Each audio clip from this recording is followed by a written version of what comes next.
Mootorsõidukimaks on tänaseks peavalu nii autoomanike kui ka Maksu- ja Tolliameti jaoks. Pea 500 000 inimest saab seoses automaksuga maksuteatised, 24 000 neist on tänaseks maksuvõlglaste nimekirjas. Kokku on meil siis juriidiliste ja füüsiliste isikute peale siis maksuvõlglasi 60 000 veebruarikuu seisuga.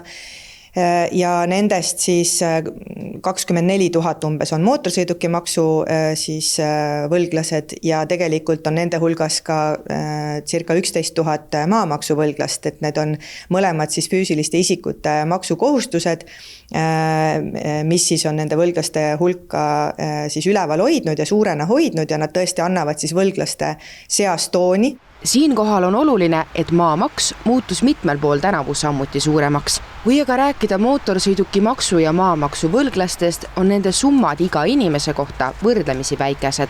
Enamasti jäävad need alla 100 euro. Kindlasti on osaliselt seal taga majanduslikult keeruline seis, kuid näiteks automaksu puhul ka pelgalt trots valitsuse otsuste vastu. Füüsiliste isikute võlapilt on muutunud seoses uue maksu siis tulekuga, et selles osas on näha, et võlglaste hulk on suurem, küll aga on seal sees erineva siis põhjusega neid maksukohustusi täitmata jäetud. Muu hulgas ka siis seda, et on inimesi, kes põhimõtteliselt ei täida oma kohustusi. Ettevõtete maksuvõlgnike arv on stabiilsem. Küll aga paistavad ka seal inimsilma käibemaksu ja tööjõukulude maksud, mis on viimase aastaga kerkinud. Roosimaa toonitab siiski, et maksuvõlglaste number teebki hüppe alati siis, kui teatised väljastatakse. Üldjuhul paari kuu jooksul leiavad suur hulk inimesi võimaluse maksud siiski ära maksta kas või osadena. Meil on topelt maksuvõlglasi, 2-kordne arv maksuvõlglasi. Kas siis võib öelda, et võib-olla me oleme nende maksudega natukene liiale läinud? No jah, ja uudis on see, et sellel aastal ju maksukoormus nüüd kukub. Et eelmisel aastal ta oligi 36,6%, mis on päris kõrge.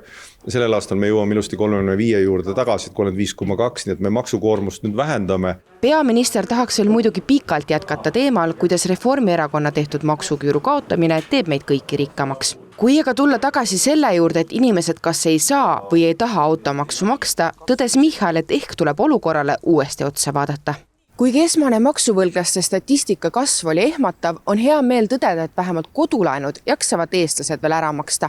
Pankade sõnul võib see tuleneda sellest, et kodu on eestlaste jaoks olnud alati prioriteet. Ehk siis esmalt vaadatakse, et katus oleks pea kohal ning alles siis selgub, kas leiva peale saab ka vorsti. Võlgnevusse jäänud lepingute arv on, võiks öelda isegi ülimadalal tasemel, 0,0. millegagi, et selles mõttes inimesed maksavad väga hästi.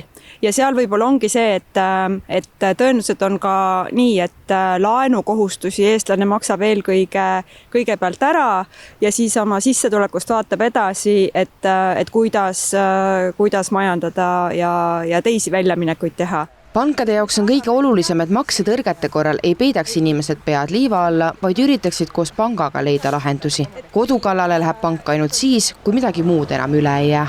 Kodu on inimese põhielukoht ja ükski pere ilma koduta ei tahaks jätta, et siis ikkagi üritame seda säilitada igal võimalikul võimalusel. Et ikkagi üritame suhelda kliendiga, et pakkume võimalusi. Maksu- ja Tolliameti sõnum on sama. Maksuteatised ei kao, kui neid piisavalt kaua ignoreerida. Kui ametnikega kontakti ei võeta, võib ka 20 eurone võlg viia pangakonto arestimiseni. Selle vältimiseks on mitmeid paremaid lahendusi.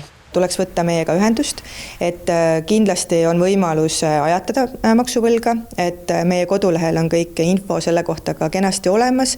Kui tulla meie juurde ja pakkuda ka selline võimalik juba maksegraafik ja võimalused, siis kuidas saab maksuvõlga tasuda, siis kindlasti need lahendused ka leitakse.